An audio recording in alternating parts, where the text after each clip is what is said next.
Hello everyone, welcome again to Prashvita fin school के हमारे course MS Excel for beginners में।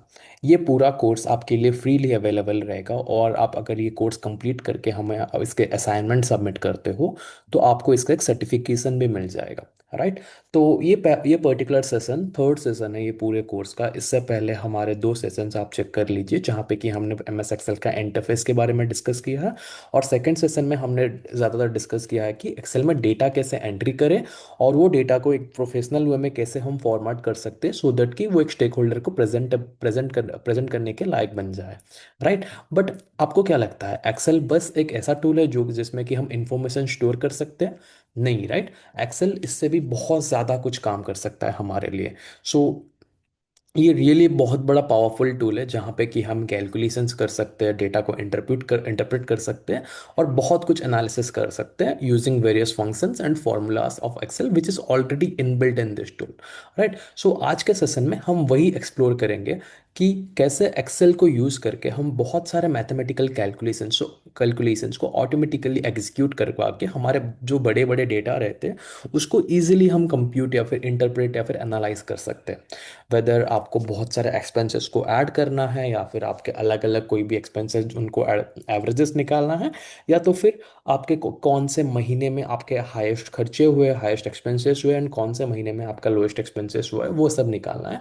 तो एक्सेल इसको रियली बहुत ही ज़्यादा क्विकली और बिना कोई एरर के कर सकता है। राइट। अगर आप मैनुअली करने जाओ तो हो सकता है आपको थोड़ा टाइम लग जाए और मे भी हो सकता है ह्यूमन एरर भी आ जाए, बट एक्सेल के साथ अगर आप ये सेम चीज़ करोगे उसके इनबिल्ट फंक्शंस यूज़ करके आपका जो भी इंटरप्रिटेशन है, आपका जो भी एनालिसिस है वो बहुत ही जल्दी हो जाएगा और उसमें ज़्यादा एरर होने के भी चांसेस नहीं है अगर आपने फॉर्मूलाज वगैरह सही डाले हैं। Right. So by the end of this session आप क्या कर पाओगे या तो आप क्या सीख पाओगे? Right. You will be able to write your own formulas using very important inbuilt functions like sum, average, minimum, maximum, count। और ये सारे functions का रिलेटिवनेस कहाँ पे है, आप ये कहाँ पे यूज़ कर सकते हो और ये कैसे यूज़ कर सकते हो, यही सब हम डिस्कस करेंगे पूरे सेशन में। राइट। इसके बाद हम समझेंगे अब्सोल्यूट एंड रिलेटिव रेफरेंसेस क्या होते हैं और ये क्यों इंपॉर्टेंट है हमें समझना सो दैट कि हम एक्सेल में जो बड़े डेटा है उसके साथ काम कर सकते हैं। उसके बाद है आपको spot and fix common errors in formula. तो जब आप बड़े सारे डेटा से के साथ काम करते हो सकता है कभी कभी हम वहाँ पे कुछ गलतियाँ करें, तो उसके साथ ना वो आपको एरर एरर दिखाएगा एमएस एक्सेल में। तो आपको वो आइडिया होना चाहिए कि ये एरर किस वजह से आ रहा है। राइट। तो हम कुछ कॉमन एरर्स यहाँ पे स्पॉट करेंगे और उनको फिक्स करेंगे सो दैट कि अगर आपको कोई पर्टिकुलर एरर दिख रहा है तो आपको आइडिया हो जाएगा ओके ये पर्टिकुलर एरर इस गलती की वजह से हो सकता है, तो आप अपने डेटा में जाके वो रेक्टिफाई कर सकते हो। राइट। सो और ये पर्टिकुलर सेशन में आप सही में जानोगे कि एम एस एक्सेल कितना पावरफुल टूल है जो कि बिजनेस में, फाइनेंस में या तो आपके डेली लाइफ में कितना यूजफुल हो सकता है। तो चलिए शुरू करते हैं। सबसे पहले हम सीखेंगे how to introduce a formula in M S Excel. तो बहुत ही बेसिक चीज़ है। अगर आप एम एस एक्सेल में कोई भी फॉर्मूला डालना चाहते हो या तो फिर कोई भी फॉर्मूला एग्जीक्यूट करना चाहते हो उसको आपको स्टार्ट करना पड़ेगा with equals to sign. Right. अगर आप इक्वल्स टू साइन नहीं दे रहे हो तो एक्सेल को लगेगा कि आप कोई टेक्स्ट या कोई नंबर डाल रहे हो एंड वो उसको एज अ मैथमेटिकल फॉर्मूला या तो फिर as a function of Excel नहीं लेगा। तो अभी मान लो हमें यहाँ पे ऐड करना है, अभी मान लो हमें यहाँ पे ऐड करना है दो नंबर 10 और 20। तो सबसे पहले हम क्या करेंगे, इक्वल्स टू 10 प्लस 20 डाल के अगर हम एंटर कर देते तो वो आपको 10 प्लस 30 को ऐड करके दे देगा। राइट। और इसका दूसरा मेथड है जो कि हम सेल रेफरेंस लेके भी कर सकते हैं। तो यहाँ पे हमें क्या करना है, सेम चीज करना है, इक्वल्स टू से स्टार्ट करेंगे। तो 10 कौन से सेल में है, G13 में है। राइट। तो G13 के ऊपर क्लिक करना है। फिर उसके बाद आपको एडिशन का साइन यहाँ पे डालना है। उसके बाद आपका 20 किस कौन से सेल में है, I12। राइट। तो आपको I12 पे क्लिक करना है, सॉरी H12 पे है तो H12 पे क्लिक करना है। उसके बाद जब आप एंटर करोगे तो ये भी आपका सम करके दे देगा। तो अगर आप सेल रेफरेंस से कोई फॉर्मूला एग्जीक्यूट करते हो तो उसके बेनिफिट्स क्या है, और आप अगर कोई नंबर डाल के कोई फॉर्मूला एग्जीक्यूट करते हो तो उसके नंबर्स क्या है। फॉर एग्जाम्पल आपने कोई नंबर डाल के यहाँ पे किया है, तो अगर आपको ये पर्टिकुलर फॉर्मूला में वो पर्टिकुलर नंबर चेंज करना है, फॉर एग्जांपल मुझे यहाँ पे ना फिर से करना है कि 20 प्लस 20 करना है। राइट। तो आपको ये पर्टिकुलर सेल में आके वो फॉर्मूला को चेंज करना पड़ेगा बार बार, तभी जाके वो होगा। बट अगर आपने सेल रेफरेंस लेके यहाँ पे कोई फॉर्मूला एग्जीक्यूट किया है, तो अगर आपको यहाँ पे 20 करना है, तो आप वो वही पर्टिकुलर सेल में जाके वो डेटा को चेंज कर सकते हो, तो वो फॉर्मूला में ऑटोमेटिक ले लेगा। क्योंकि यहाँ पे आपका एक्सेल वो कोई न्यूमरिक डेटा नहीं ले रहा है, बट वो डेटा ले रहा है वो पर्टिकुलर सेल का जिसका रेफरेंस आपने दिया था। तो वो सेल में आप चाहे 50 डालो, आप चाहे 40 डालो, आप चाहे 100 डालो, वो ऑटोमेटिक उसको कैप्चर कर देगा। तो ये सेल हमेशा हम प्रेफर करेंगे, कहीं पे भी कुछ फॉर्मूला हम एग्जीक्यूट कर रहे हैं तो उसको सेल रेफरेंस के थ्रू ही एग्जीक्यूट करें। अगर वो वैल्यू वो पर्टिकुलर सेल में है। नहीं, अगर वो वैल्यू वो पर्टिकुलर कोई भी सेल में नहीं है, तो आप अपना जो भी न्यूमेरिक डेटा है उसको आप डाल के अपना फंक्शन एग्जीक्यूट कर सकते हो। राइट। तो आई होप आपको फॉर्मूला इंट्रोड्यूस करना आ गया है अभी एम एस एक्सेल में। राइट। तो हमेशा ये याद रखना, कोई भी फॉर्मूला एग्जीक्यूट करने से पहले आपको स्टार्ट करना है इक्वल्स टू साइन के साथ। तो अब हम बढ़ेंगे सम फंक्शन की तरफ। सो सम फंक्शन जो है वो एक वाइडली यूज या फिर कॉमनली यूज करा जाता है एम एस एक्सेल में, because most of the table जहाँ पे हम करते हैं, हमें यूजुअली उसको उसको ऐड करना रहता है, या तो फिर यूजुअली उसको हमें उसके टोटल देखना पड़ता है। तो बहुत सारे कुछ काम रहते हैं सम करने का। राइट। तो यहाँ पे हमारे एक टेबल है जहाँ पे कि बहुत सारे डेटा है। राइट। बहुत सारा डेटा है। There are around 368 count. तो सम का आपका ये भी एक और यहाँ पे प्लस पॉइंट है कि जब आप ये सारा डेटा सिलेक्ट कर दोगे ना, तो वो जो सारा सारा सेल रेंज आप सिलेक्ट कर दोगे, तो यहाँ पे आपको सम भी दिखा देगा कि इस सारे अमाउंट, ये सारे डिजिट का सम क्या है। बट उसको आप यहाँ पे तो नहीं दिखा सकते अपने स्टेक होल्डर्स को। राइट। आपको इसको दिखाना पड़ेगा आपके डैशबोर्ड में ही। तो आप यहाँ पे क्या करोगे, सबसे पहले इक्वल्स टू, क्योंकि कोई भी फॉर्मूला एग्जीक्यूट करने से पहले हमें इक्वल्स टू के साथ स्टार्ट करना पड़ता है। उसके बाद आप यहाँ पे सम करके टाइप कर लेना है। ठीक है। तो एक्सेल का और एक पॉजिटिव पॉइंट क्या है, और एक मेरिट क्या है, कि आप कोई भी फॉर्मूला डालोगे ना, वो आपको यहाँ पर रेफरेंसेस दे देगा कि आप क्या फॉर्मूला डालना चाहते हो। जैसे कि सम है, सम इफ हो गया, और बहुत सारे फंक्शन है जो कि सम से स्टार्ट हो रहे हैं। बट हमें यहाँ पे ना सम फंक्शन लेना है। उसके बाद आप क्या करोगे, आपको अभी क्या क्या एडिशन करना है। आपको मान लो ये पूरा डेटा ही ऐड करना है, सब पूरा पूरे डेटा का आपको चाहिए कि ये सम हो के आपको आए। तो आप क्या करना, हमने सीखा था राइट शॉर्टकट्स कैसे यूज करेंगे। कम कंट्रोल शिफ्ट राइट की, तो ये पूरा एंड ऑफ द टेबल तक चला गया। फिर कंट्रोल शिफ्ट डाउन की, तो ये पूरा डेटा को कैप्चर कर रहा है, पूरा सेल रेंज को कैप्चर कर रहा है। उसके बाद ब्रैकेट क्लोज करके,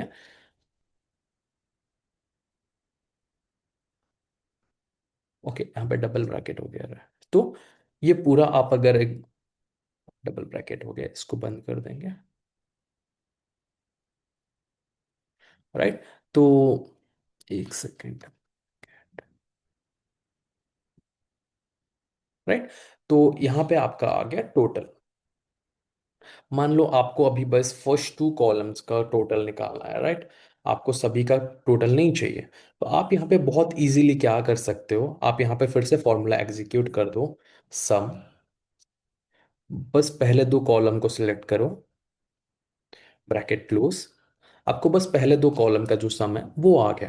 राइट। वैसे ही अगर आप चाहो तो ये बीच में से किसी को अगर सम करना हो, तो सेम आप जो सेल रेंज को चाहो वो भी कर सकते हो। नहीं, आपको करना है कोई और रोज का सम, या तो आपको कोई आधे फर्स्ट हाफ का ही सम करना है, तो आप उस हिसाब से आपका सेल रेंजेस यहाँ पर सिलेक्ट करके आप अपना फॉर्मूला एग्जीक्यूट कर सकते हो।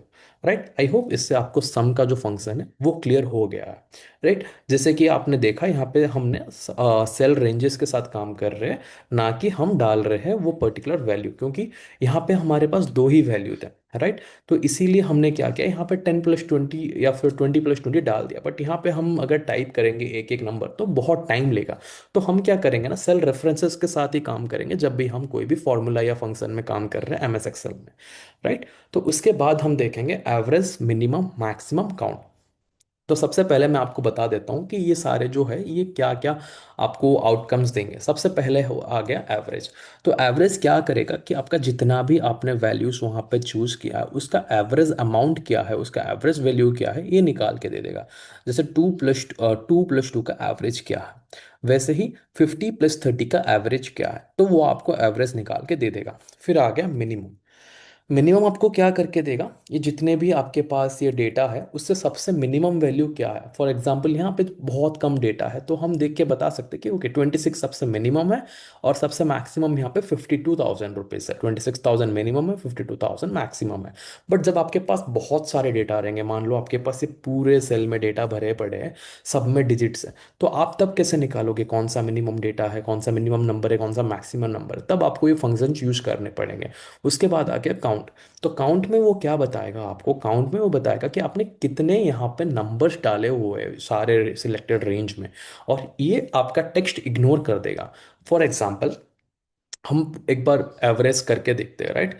सो यहाँ पे हम सबसे पहले टोटल एक्सपेंसेस डाल देंगे, हमने जैसे सीखा था, equals to sum, bracket open, right, bracket close, done. तो यहाँ पे अगर आप कंट्रोल डी डालते हो ना तो वो ऑटोमेटिकली ऊपर का जो फॉर्मूला है वो नीचे आ जाएगा। नीचे आने के साथ ही आप देख सकते हो कि यहाँ पे हमने डाला था कि F10 प्लस G10 को प्लस करने के लिए, वो जैसे ही नीचे आया वो F11 और G11 ऑटोमेटिकली चेंज हो गया। ठीक है, ये बात आप एक बार याद रखना क्योंकि ये हम सीखेंगे नेक्स्ट पार्ट में, जो कि है अब्सोल्यूट एंड रिलेटिव रेफरेंसेस क्या है, और ये जो हो रहा है वो कैसे हो रहा है, और अगर आपको चाहिए कि ये ना हो तो वो भी हम कैसे करेंगे, वो हम सीखेंगे अब्सोल्यूट एंड रिलेटिव रेफरेंसेस में। तो फिर से अगर आपको डी कंट्रोल डी करना है सो दैट कि 52,000 प्लस 26,000 आ जाए, तो मुझे अभी चाहिए कि ये जो सारे टोटल एक्सपेंसेस है इनका एवरेज कितना है, राइट। तो एक बेसिक सा फॉर्मूला हम यहाँ पे डालेंगे, एवरेज। तो ये ऑलरेडी आपको दिखा दिया कि फॉर्मूला आपको क्या डालना है। फिर आप सेल रेफरेंसेस सिलेक्ट करो, फॉर्मूला क्लोज कर दो, तो आपका जो एवरेज वैल्यू यहाँ पे आ रहा है वो आ रहा है 77,000। जो तीनों 3 महीने का टोटल एक्सपेंसेस का जो एवरेज आ रहा है वो आ रहा है 77,000। बट नहीं, आपको देखना है कि बस नीड्स एक्सपेंसेस यहाँ पे क्या है, 3 महीने के एक्सपेंसेस है, जनवरी फरवरी और मार्च, फिर उस वो आदमी का नीड्स कितना है और वो आदमी का वांट्स में कितना खर्चा जा रहा है वो दिखाया है, राइट। तो अगर आपको चाहिए कि नहीं मुझे बस देखना है कि नीड्स में वो कितना एवरेज खर्च कर रहा है हर हर एक क्वार्टर में, तो सेम आप करना, एवरेज फॉर्मूला डाल देना, फिर आप ये तीनों सेल रेफरेंसेस को सिलेक्ट कर देना, फिर फॉर्मूला क्लोज। तो ये आ गया 49,000। अब सेम चीज करते हो कर सकते हो इसके लिए भी, तो इसका जो एवरेज है वो आ गया 28,000, राइट। तो ऐसे आप निकाल सकते हो एवरेज। फिर आपको चाहिए कि अच्छा ठीक है मैंने तो एवरेज निकाल दिया, मुझे अभी देखना है कि ये 3 महीने में से जो टोटल एक्सपेंसेस हुआ है सबसे मिनिमम एक्सपेंसेस मेरा कौन कितना हुआ है। तो आप फिर से मिनिमम सबसे यहाँ पे एक से, राइट, मिनिमम आप डाल देना मिनिमम। ये बस आपके रेफरेंसेस के लिए, इसका और फॉर्मूला के साथ कोई रिलेशन नहीं है, राइट। तो यहाँ पे हम स्टार्ट करेंगे with equals to sign, minimum आ गया ये फॉर्म आपको, फिर ब्रैकेट स्टार्ट, फिर आप ये तीनों को सिलेक्ट कर देना, ब्रैकेट क्लोज। तो यहाँ पे आपको दिखा रहा है 72,000 जो है ना वो सबसे आपका मिनिमम है। मान लो आपका कभी और एक्सपेंस आप डिटेल्स कुछ भी चेंज करो, फॉर एग्जांपल 54,000 कर दे रहे हो इसको, तो यहाँ पे ऑटोमेटिकली ये चेंज कर देगा। Same goes with maximum. तो यहाँ पे क्या करना है, आपको सेम मैक्सिमम का फॉर्मूला डालना है, फिर आपका ये सेल रेफरेंसेस डाल देना है कि कौन से सेल के अंदर आपको ये फॉर्मूला एग्जीक्यूट करना है। तो यहाँ पे सबसे ज़्यादा आ गया आपका 78,000। इन द सेम वे अगर यहाँ पे आपको 95,000 हो गया तो मैक्सिमम जो खर्चा हो गया वो आपका 95,000 ही हो गया, मिनिमम जो खर्चा हो गया आपका वो 54,000 हो गया। उसके बाद आता है हमारा काउंट। तो आपको देखना है कि आपने यहाँ पे कितने खर्चे इन टोटल डाले हैं जिसका वैल्यू ये सब आ रहा है, कितने महीने के खर्चे डाले हैं, कहीं आपने कुछ ज़्यादा तो नहीं डाल दिया आप जितना सोच रहे हो। फॉर एग्जाम्पल यहाँ पे आपने 3 क्वार्टर का है, राइट, बट अभी आप एक बहुत बड़े डेटा के क्लाइंट के डेटा के साथ काम कर रहे हो, जैसे कि आपका एक्सपेंसेस आपके लास्ट 4 ईयर्स के हैं, तो 4 ईयर्स मतलब 12 मंथ्स इंटू 4 के हैं, राइट। तो आपको पता है कि नंबर ऑफ डेटा कितने हैं, बट हो सकता है क्लाइंट ने कहीं पे एक एक्स्ट्रा डेटा ऐड कर लिया हो या तो कोई मिस कर लिया हो। तो वहाँ पे आप ना चाहते हो कि आप जितने भी एक्सपेंसेस वैल्यूज वहाँ पे दिए गए हैं ना वो आप एक बार रीचेक कर लो कि जितने नंबर्स होने चाहिए उतने हैं कि नहीं। तो वहाँ पे आपका जो काम आएगा ये आएगा आपका काउंट का, राइट। तो यहाँ पे सबसे पहले आप काउंट, फिर स्टार्ट, फिर आप देखो मैं सिलेक्ट कर रहा हूँ E10 से स्टार्ट करके, E10 से स्टार्ट करके G12 तक, राइट, G12 तक कर रहा हूँ। फिर मैंने जब यहाँ पे क्लोज किया तो ये दिखा रहा है 6, बट इसको शायद दिखाना चाहिए था नाइन, क्योंकि मैंने ये भी सिलेक्ट किया था। तो काउंट का ये भी एक आपका मैजिक है, या तो फिर आप बोल सकते हो कि एक मेरिट है, कि ये ना आपका टेक्स्ट नहीं लेगा, क्योंकि यहाँ पे आप बस वैल्यूज काउंट करके आपको दिखा देगा कि अच्छा आपने इतने सेल रेंज में जो आपने सेल रेफरेंसेस डाले थे उसमें से कितने सेल में वैल्यूज ऐड है, राइट। मान लो कि कोई आपके क्लाइंट ने लास्ट 12 मंथ का डेटा दिया हुआ है, तो आपके पास 12 वैल्यूज होने चाहिए, ठीक है। जनवरी का वैल्यू जनवरी में होना चाहिए, कहीं कभी हो सकता है ना वैल्यू के जगह में उसने मंथ लिख लिया हो, जैसे कि जनवरी का 50,000, फरवरी का उसने बाजू में 50,000 फरवरी लिख दिया, जैसे कि यहाँ पे जनवरी का 50,000 है, फरवरी का यहाँ पे 50 था, फरवरी लिख दिया, फिर मार्च का 52,000, ऐसे हो के आपके 4 साल का डेटा है। बट आपको क्या, आप अभी छोटा डेटा है तो आप देख के जान पा रहे हो कि हाँ ठीक है यहाँ पे गलती है। बट जब बड़ा डेटा होगा ना, यहाँ पे अगर 12 डेटा से, तो आप क्या करोगे, ये जब आप यहाँ पे दोगे ना काउंट का जो फॉर्मूला दोगे ना, तो ये देखो यहाँ पे 5 हो गया, क्योंकि यहाँ पे हमने फेब्रुअरी लिख दिया, राइट। यहाँ पे होना चाहिए एक मैथमेटिकल वैल्यू या तो एक नंबर, तभी ये जाके यहाँ पे टोटल नंबर ऑफ वैल्यूज दिखाएगा, राइट। तो ये आपका जो बड़े डेटा में एरर होता है ना, वो आपको इजीली पता चल जाता है कि अच्छा ठीक है यहाँ पे कोई तो डेटा मिसिंग है, जो कोई तो वैल्यू मिसिंग है, और उसको हमें एक बार रेक्टिफाई करना है आगे बढ़ने से पहले, वो डेटा को इंटरप्रेट या एनालाइज करने से पहले। आई होप इतना आपको क्लियर है कि एवरेज, मिनिमम, मैक्सिमम और काउंट का क्या यूज है एमएस एक्सेल में, या तो फिर कोई रिपोर्ट बिल्ड करते के टाइम पे।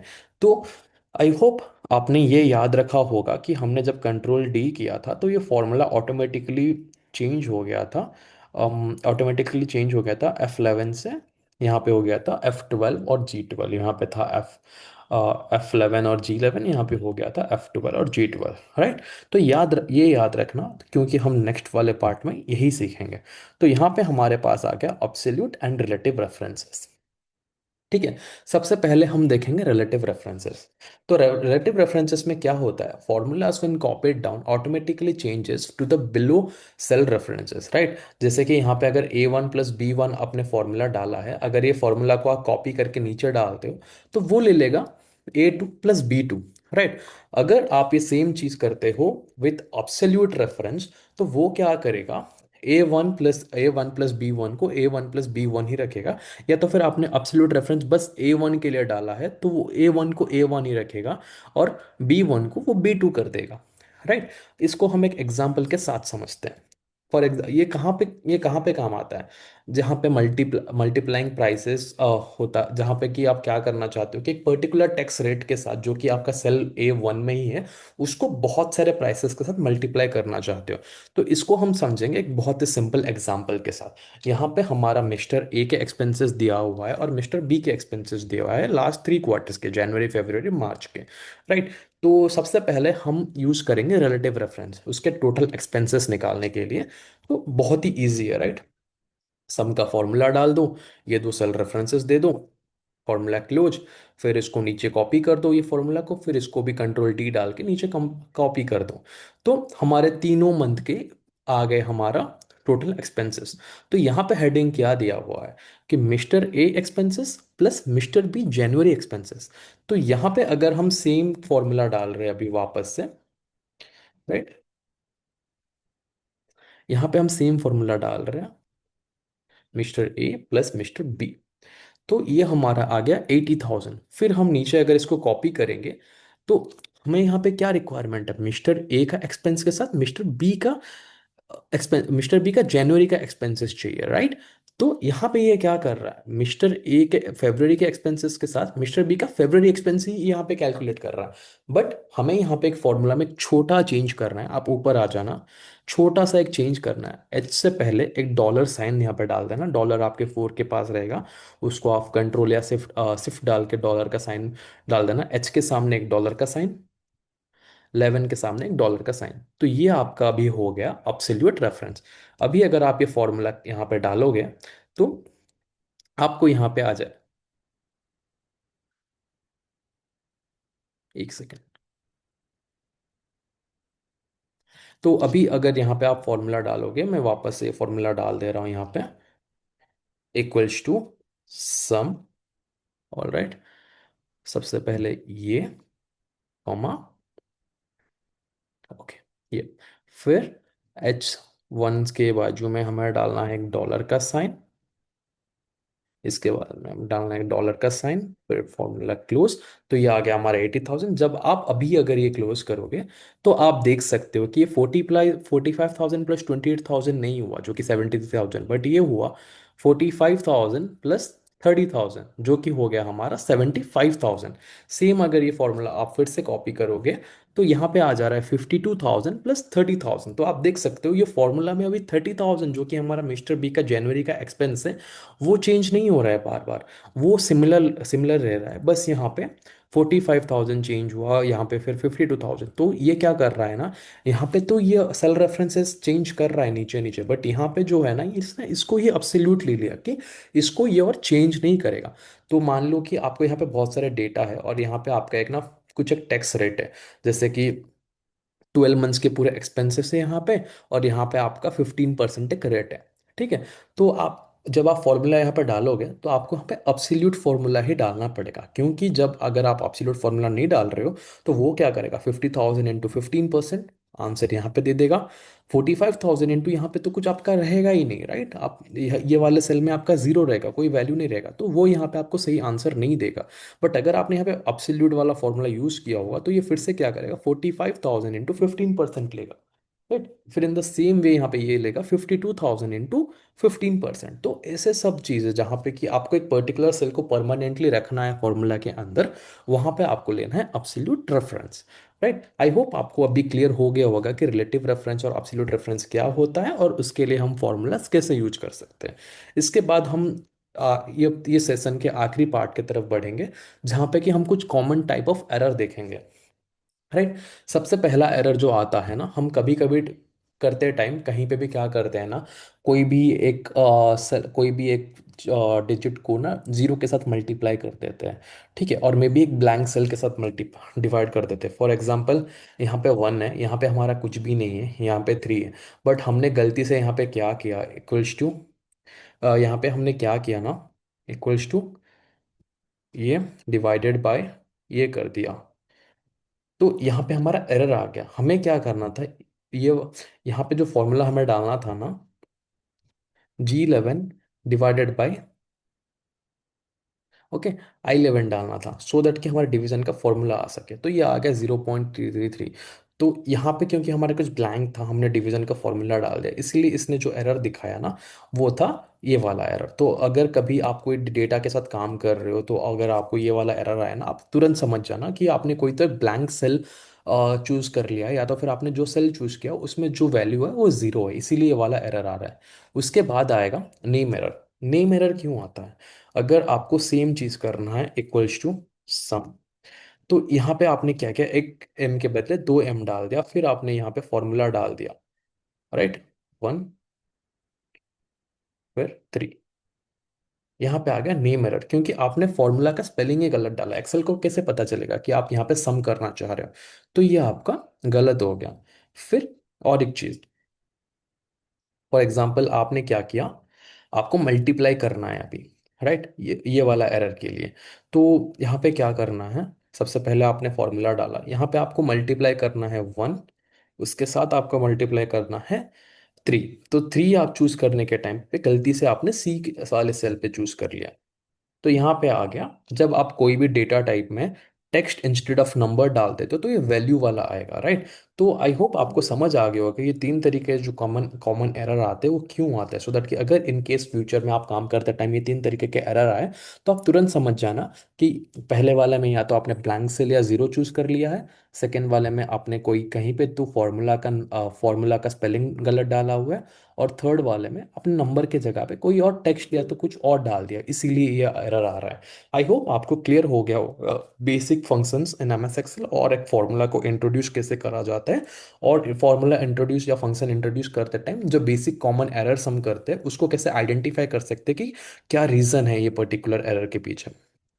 तो ये पर्टिकुलर सेशन हम कंप्लीट करेंगे विद एन असाइनमेंट। असाइनमेंट आपके लिए बहुत इंपॉर्टेंट है सर्टिफिकेशन पाने के लिए प्रसूता फिल्म स्कूल के तरफ से, बिकॉज आप अगर सारे assignments along with a mini project जो हम आपको ये कोर्स के आखिरी में देंगे वो सब सबमिट कर दो, तभी आपको एक फ्री सर्टिफिकेट मिलेगा जो कि आप अपने सीवी में या फिर लिंक्डइन में कहीं भी डाल के आप अपना जो स्किल आपने गेन किया है वो सक्सेस वो आप इजीली रिक्रूटर को डिस्प्ले कर सकते हो।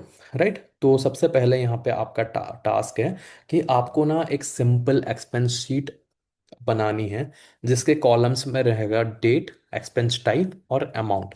आपका टास्क क्या है? आपको सबसे पहले टोटल एक्सपेंसेस को सम करना है, averages of the total expenses निकालना है, फिर उस पर्टिकुलर एक्सपेंस का सबसे ज़्यादा एक्सपेंस क्या है और सबसे कम एक्सपेंस कौन सा है वो निकालना है, और आपका काउंट क्या है, कितना नंबर ऑफ एक्सपेंसेस आपने डाला है वो निकालना है। राइट, तो आपको मिनिमम ये डेटा में लेने हैं 10 नंबर ऑफ एक्सपेंसेस, मतलब 10 अलग अलग एंट्रीज, और उसके ऊपर ये काम करना है। राइट, और यहाँ पे आपको एक एक्स्ट्रा टास्क भी है, जैसे मैंने आपको बताया था कि अगर आपको टैक्स 5% टैक्स आप रेट दे दिया जाएगा, तो तब आप उसको अब्सोल्यूट रेफरेंस के साथ लोगे।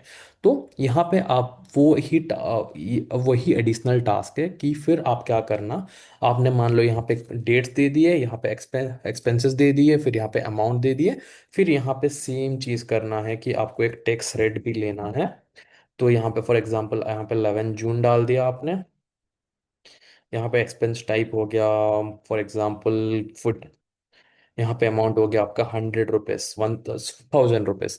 फिर टैक्स रेट यहाँ पे ले लेना 5%। राइट, तो ये जो 5% है ये बस एक ही सेल में है, ये नीचे नहीं आएगा, क्योंकि ये सबके लिए 5% है। तो फिर जब नीचे आएगा तो मान लो आपने 12 जून में और एक एक्सपेंस किया है, और वो है हो गया आपका ट्रैवलिंग एक्सपेंस, और ये आपका अराउंड 3000 रुपीज हुआ, और इस पे भी टैक्स रेट लगेगा सेम 5%। राइट, तो टैक्स लगने के बाद आपका जो आ रहा है टोटल एक्सपेंस, वो यहाँ पे आपको डालना है with formula absolute expense. Right, तो 10,000 प्लस 5% इक्वल्स टू कितना, 3000 प्लस 5% इक्वल्स टू कितना, फिर जो भी वैल्यू आप डालोगे उसका प्लस 5% इक्वल्स टू कितना, फिर आखिरी में आपको एक टोटल एक्सपेंसेस करके यहाँ पे जब आपका 10 डेटा खत्म हो जाएंगे, यहाँ पे आपको एक टोटल एक्सपेंस देना है। ये है आफ्टर टैक्स। ठीक है, तो ये हो गया अमाउंट, ये हो गया टैक्स रेट, ये हो गया टोटल एक्सपेंस आफ्टर टैक्स। तो ये असाइनमेंट आपको कंप्लीट करना है, एकदम बेसिक सा असाइनमेंट है। अगर आपने सारा जो भी है पार्ट्स हमने यहाँ पे, पहले 5 पार्ट हमने ये पर्टिकुलर सेशन का अगर आपने देखा होगा अच्छे से, तो आपके लिए असाइनमेंट बहुत ही इजी रहेगा। तो ये हमारा थर्ड असाइनमेंट है। तो अब तक अगर आप फर्स्ट सेकंड असाइनमेंट ऑलरेडी कर चुके हो, आप ये थर्ड असाइनमेंट भी कर लो। इसके बाद आपको और 3 to 4 असाइनमेंट्स मिलेंगे, प्लस अ मिनी प्रोजेक्ट मिलेगा। अगर आप ये सारा काम करके हमें सबमिट करते हो तो आपको एक सर्टिफिकेट भी मिलेगा। और सबमिट कैसे करना है हम बताएंगे at the end of the course. ठीक है, तब तक के लिए thank you, good day, bye bye, take care.